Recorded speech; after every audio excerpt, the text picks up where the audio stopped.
ಯೋಗ ಮೈಸ್ಕರ ಯೋಗ ಚಾನೆಲ್ಗೆ ನಿಮ್ಮೆಲ್ಲರಿಗೂ ಸ್ವಾಗತ.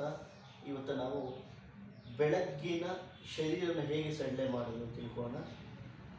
ಆಸನಕ್ಕಿಂತ ಮೊದಲು ಈ ಶರೀರವನ್ನು ನಾವು ಸ್ವಲ್ಪ ಸಡಿಲ ಮಾಡಿಕೊಳ್ಳೋದು ಅವಶ್ಯಕತೆ ಇರುತ್ತೆ. ಅದರ ಅಂಗವಾಗಿ ಇವತ್ತು ನಾವು ಶರೀರವನ್ನು ಮೊದಲು ಹೇಗೆ ಸಡಿಲ ಮಾಡಿ ತಿಳ್ಕೊಳ್ಳೋಣ.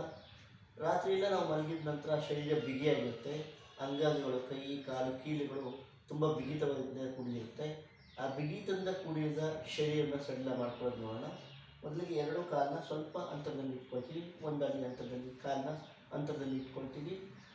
ಶ್ವಾಸ ತಗೊಳ್ತೀವಿ. ನಿಧಾನ ಎರಡು ಕೈನ ಮೇಲೆ ತಗೊಂಡು ಹಿಂದೆ ಬರ್ತೀವಿ. ಹಿಂದೆ ಬರ್ತಾ ಪೃಷ್ಠವನ್ನು ಬಿಗಿ ಮಾಡ್ತೀವಿ. ನಿಧಾನ ಶ್ವಾಸ ಬರ್ತಾ ಹಾಗೆ ಮುಂದೆ ಬರ್ತೀವಿ. ಅದೇ ರೀತಿ ಮಾಡ್ಕೊಂಡು ಹೋಗ್ತೀವಿ. Inhale, exhale, inhale, exhale, inhale,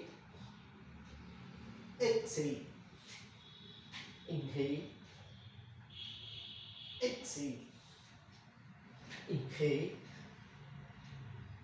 exhale.